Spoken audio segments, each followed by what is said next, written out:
الهدى وفانا بحسنه حيانا نور الهدى وفانا.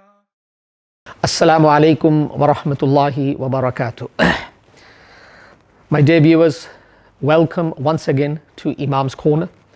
Inshallah, today in this lesson we will be continuing our topic of ilm before we start our tafseer in 1 or 2 weeks.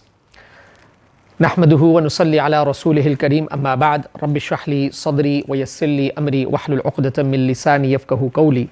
قال الله تعالى في الفرقان الحميد قل هل يستوي الذين يعلمون والذين لا يعلمون إنما يتذكر أولو الألباب. My dear viewers, last week we made mention of the 3 important components that allow the package, the complete package, to come into existence. The 3 components are ilm, amal, and ikhlas. And we have understood that all 3 are important for the package to be completed. If any one is missing, a person will not completely benefit from this package of ilm. So ilm has to be attached with amal, that is practice, and then amal has to be beautified with ikhlas, with sincerity. We were short on time last week, so we could not give much time to the 3rd component, and that is ikhlas, sincerity.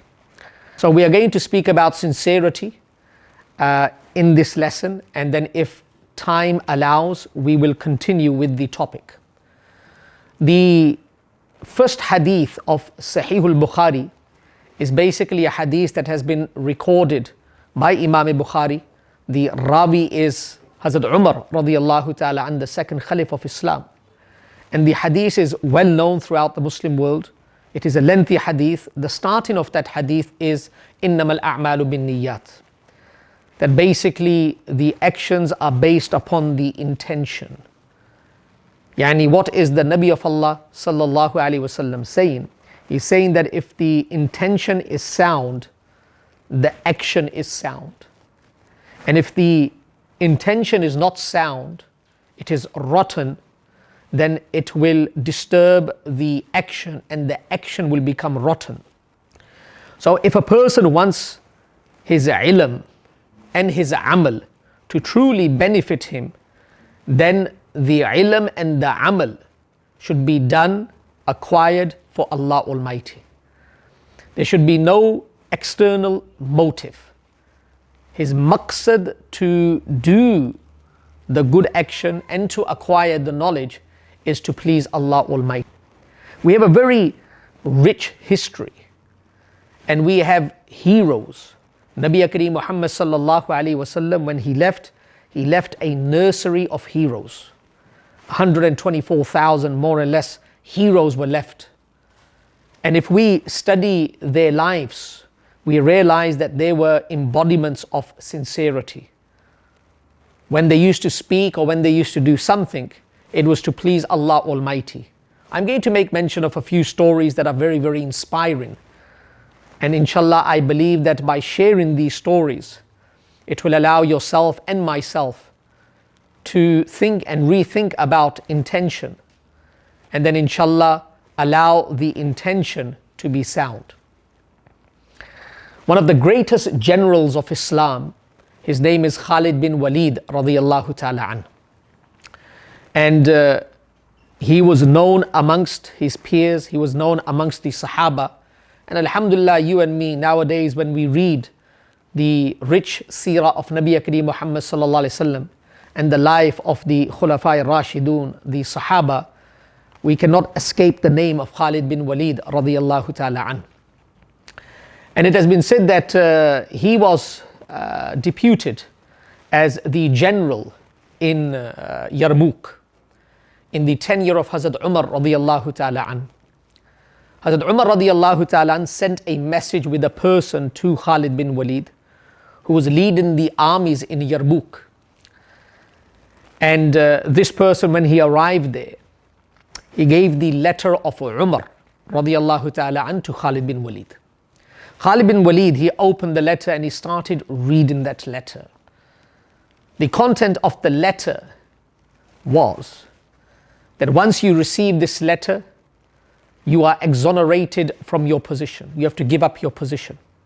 Now, once you give up your position, you hand that position to the person that has brought the letter. That's number one. So one person is the general of the army. He is leading the troops, number one. Number two, he has a name of valor in the Muslim world. And suddenly one person comes with the letter of the Khalif, and the first thing that he has to do without thinking is to hand that position to that person that is carrying the letter. Then Hazrat Umar says you have two options now.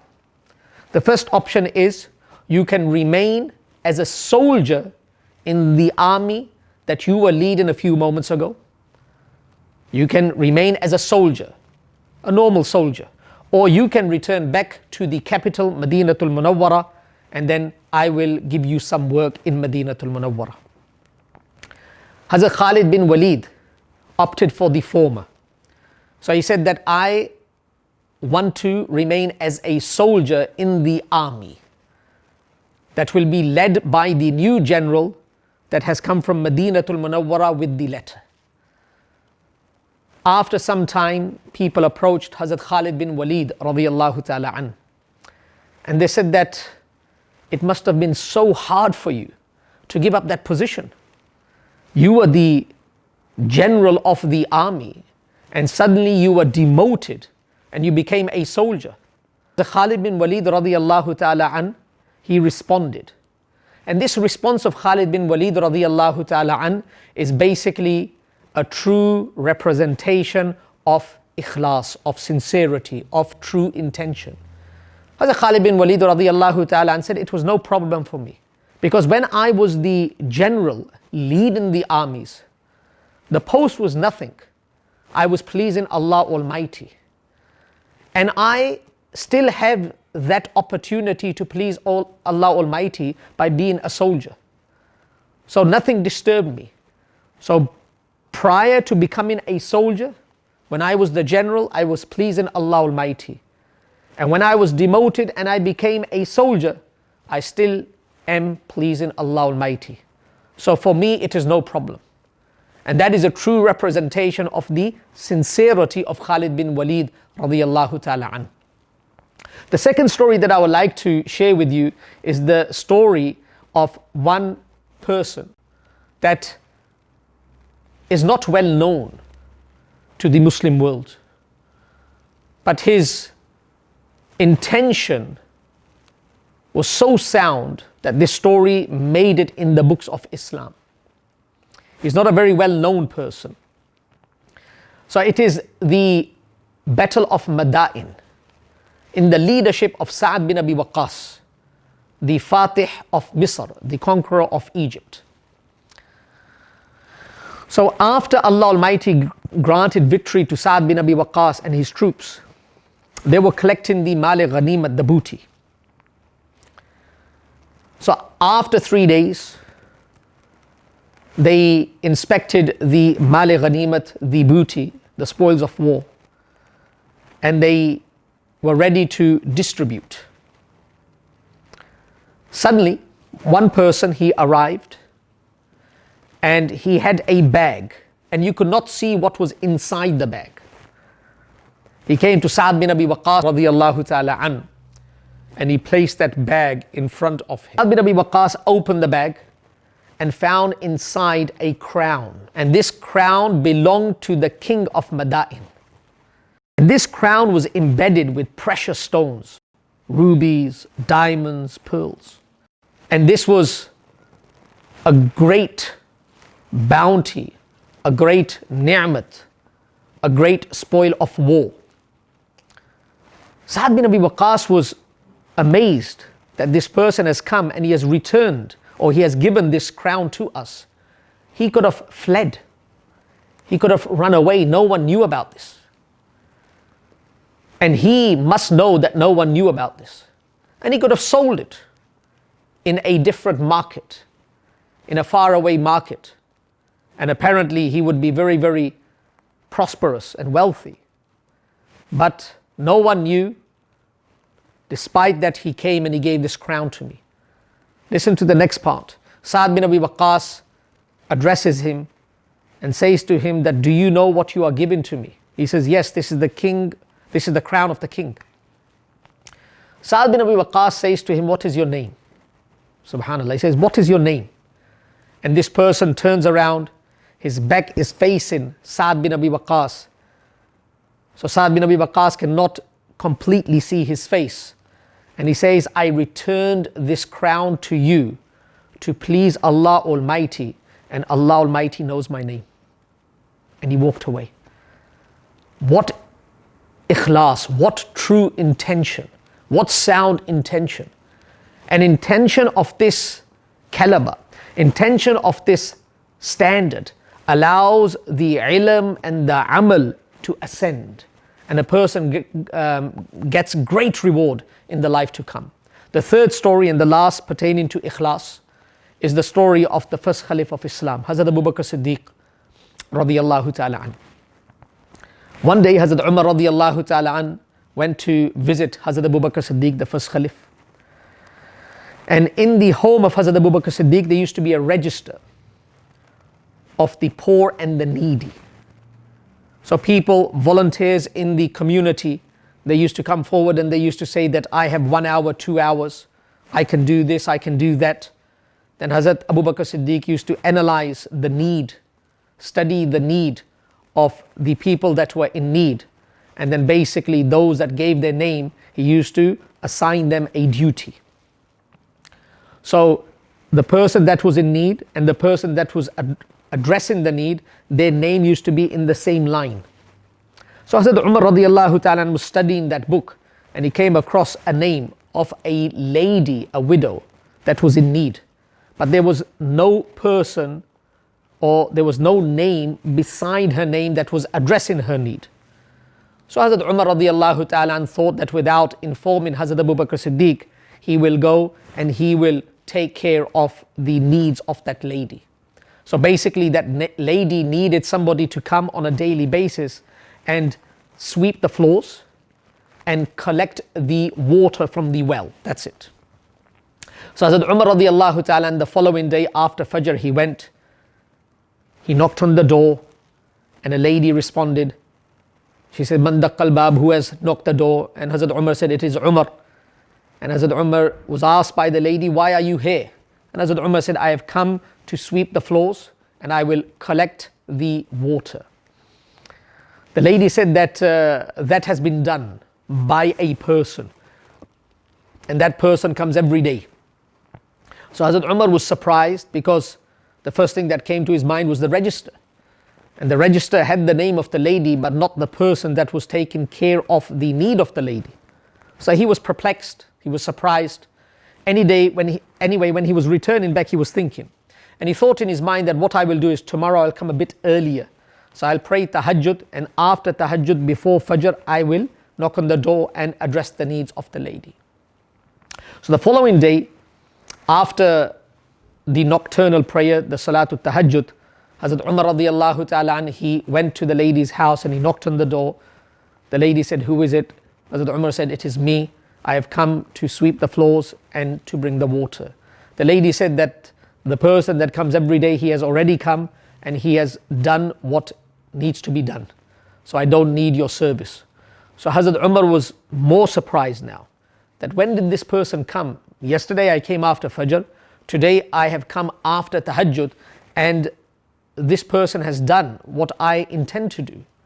So Hazrat Umar radiyallahu ta'ala, he returned and he thought in his mind that the following day what I will do is I will come very, very early. So Hazrat Umar radiyallahu ta'ala, he prayed Isha, and after praying Isha he walked to the house of the lady and he put himself in a place where no one could see him. So he was hiding and he was waiting for the person to come. After some time, a person who was tiptoeing and walking bare feet approached the house of this lady. And before he could knock on the door, Hazrat Umar grabbed him from behind and said, "Who are you?" And the person that was grabbed responded and said that, "I am Abu Bakr Siddiq." And Hazrat Umar looked at his feet without shoes. He was walking and he said, "Why have you come without shoes?" He said, "I've come without shoes because I do not want to disturb the people that are sleeping." This was the ikhlas of Hazrat Abu Bakr Siddiq that no one knew. And it has been made mention in this story that when Umar asked the lady, "Do you know who the person is?" And the lady says, "No, I don't know, because he has given me some directions, and one of the guidelines is that when I knock on the door, you go inside and make parda, and I will do everything that I need to do, and before leaving I will make an announcement, or I will call you and say that everything is done, you can come out." And I have asked him of his name, but he says, "You do not need to know my name." This is the ikhlas of Hazrat Abu Bakr Siddiq radiyallahu ta'ala an.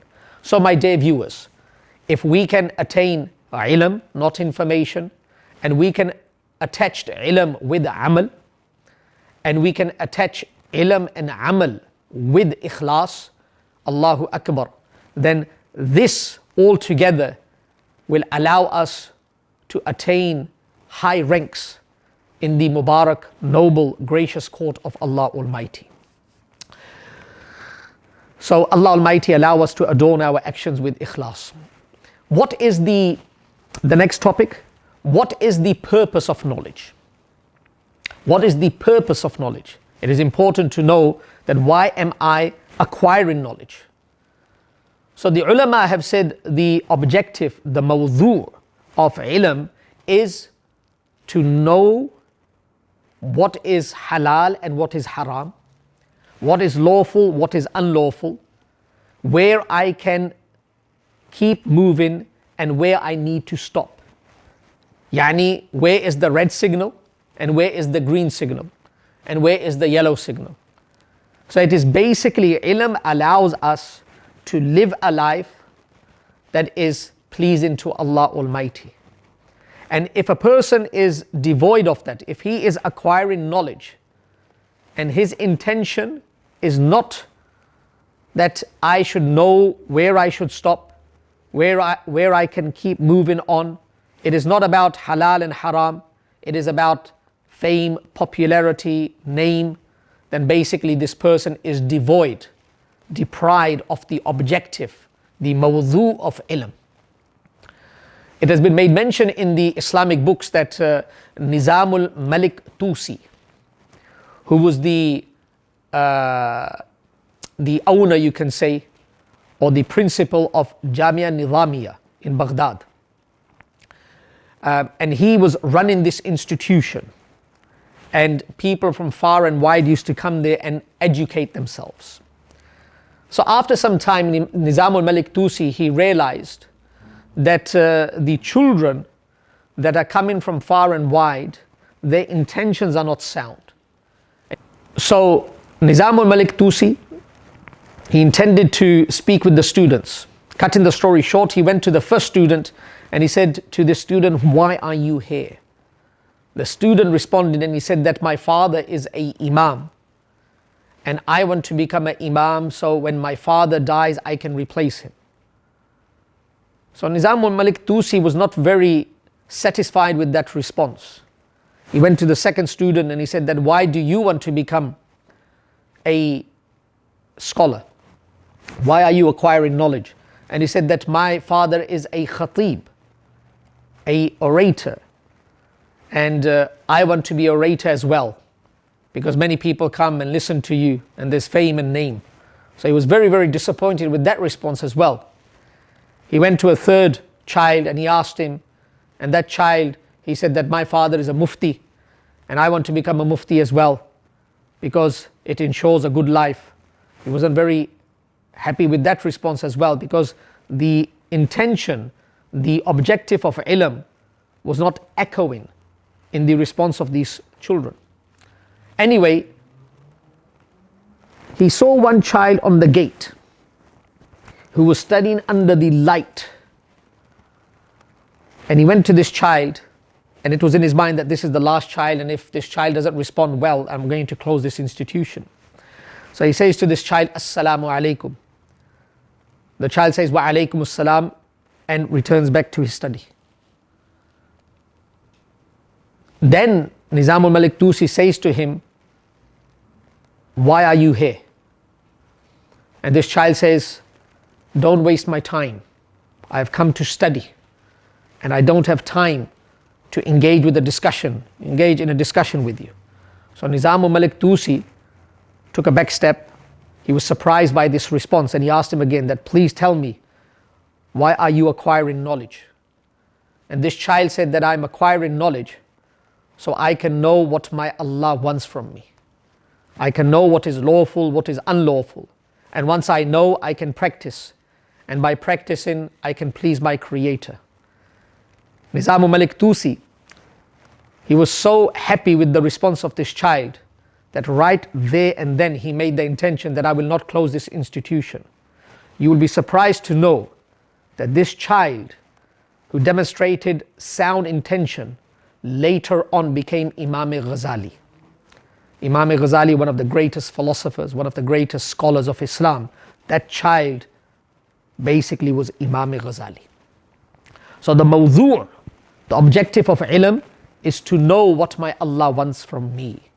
So I can use this machine in a manner that is pleasing to my Creator.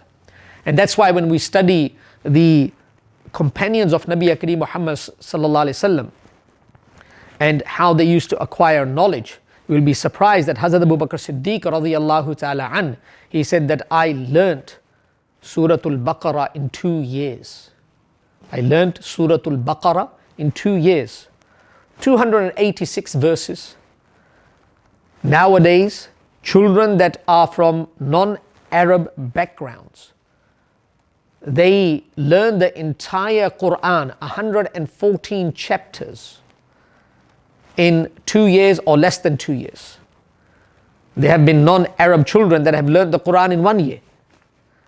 But Hazrat Abu Bakr Siddiq, whose mother tongue is Arabic, who is in that domain, in that city, with the Nabi of Allah, where the Nabi of Allah is receiving revelation, he says, it took me 2 years to learn Suratul Baqarah. What was he alluding to? He was not alluding to the memorization of Suratul Baqarah. He was not alluding to the ilm, the ocean of knowledge that Suratul Baqarah contains. But he was alluding to the entire package.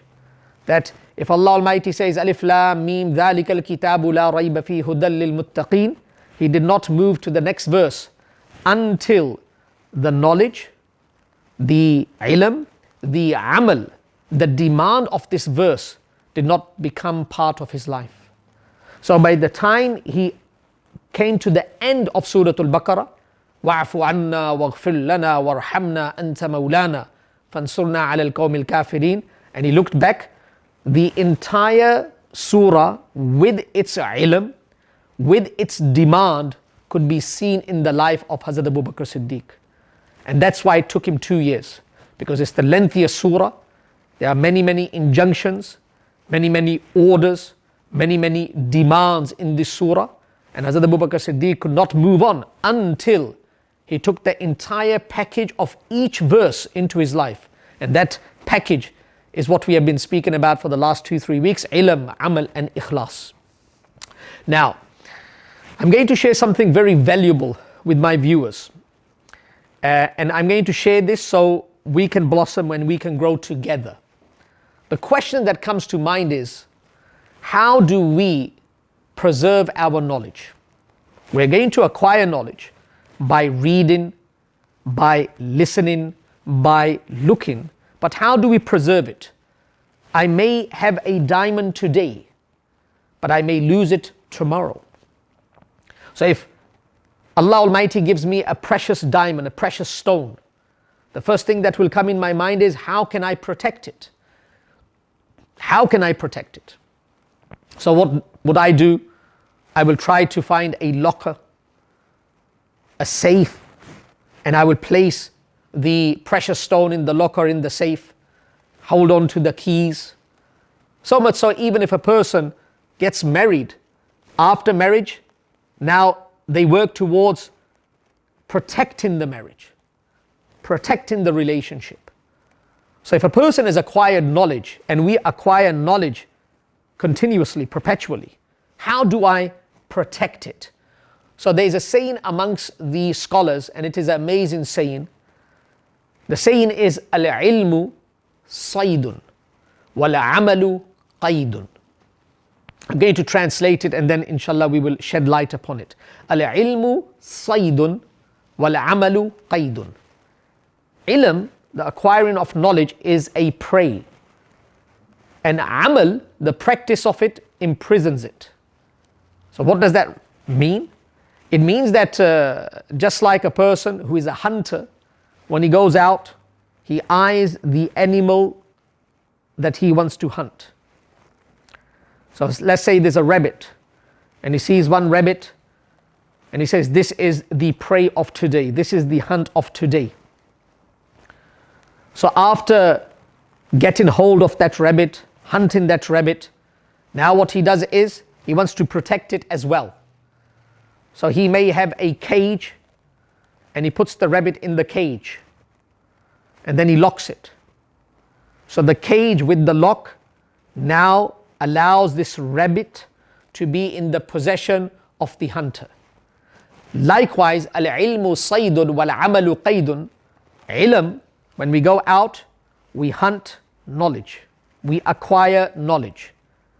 But knowledge has the tendency to leave. So how can we basically lock the knowledge so the knowledge remains with us? So the scholars have said practice.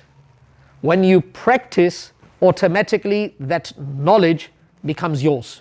No one else can take it. There's no other way. Your beautiful memory, your sharp memory, your intellect cannot contain the knowledge, the ilm, if it is not attached with the amal. That will only be information, and it will escape the mind, and it will be of no benefit. It will not be ilm nafi'. So al-ilmu saydun, ilm is the prey, and amal is the cage that allows the ilm to remain with you. We have run out of time. A recap of what we have studied today in this lesson of ilm, amal and ikhlas. We spent most of our time of this lesson speaking about ikhlas, true intention and sincerity. We made mention of 3 stories, very inspiring stories. One is the story of Khalid bin Walid radiyallahu ta'ala an, when he was demoted from the general to a average soldier. The second story that we made mention of is the story of the person after the victory at Madain, who brought a bag that contained a crown that was embedded with precious stones, and he put it in front of the general Sa'd bin Abi Waqqas. The third story that we made mention of is the story of Hazrat Abu Bakr Siddiq radiyallahu ta'ala an, who used to go in the night to address the need of the old lady. And then we made mention that there is a mawzu', there is an objective of ilm. The objective of ilm is basically to know what I need to do, what is lawful, what is unlawful. And we made mention of the story of Nizamul Malik Tusi, who was the principal, the owner of Jamia Nizamiya, and basically he asked each child what was his intention. The response of the children was not very good, not satisfying, and right at the end he found one child and he asked him, and that child said that I am here to acquire knowledge so I can know how to please my Creator. This truly satisfied him.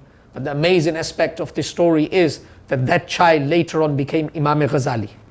Then we made mention of Hazrat Abu Bakr Siddiq, that he learnt the entire Surah Al-Baqarah in 2 years, and the reason why it took him so long is that he could not move on until the demand of that ayat was not part of his life. So by the end of the learning of Surah Al-Baqarah, every verse was physically represented by Hazrat Abu Bakr Siddiq, ilm, amal and ikhlas. Then we ended with the very rich statement that how can we protect our knowledge, and we made mention al-ilmu saydun wal-amalu qaydun, that knowledge is the prey, but if you want your hunt to be protected, then you need to protect it with the cage of amal, with practice. Allah Rabbul Izzat allow myself yourself to inculcate what we have heard today, and Allah Almighty beautify us with ilm nafi'. Allah Almighty grant each one of us the best of both worlds. Assalamu alaikum wa rahmatullahi wa barakatuh.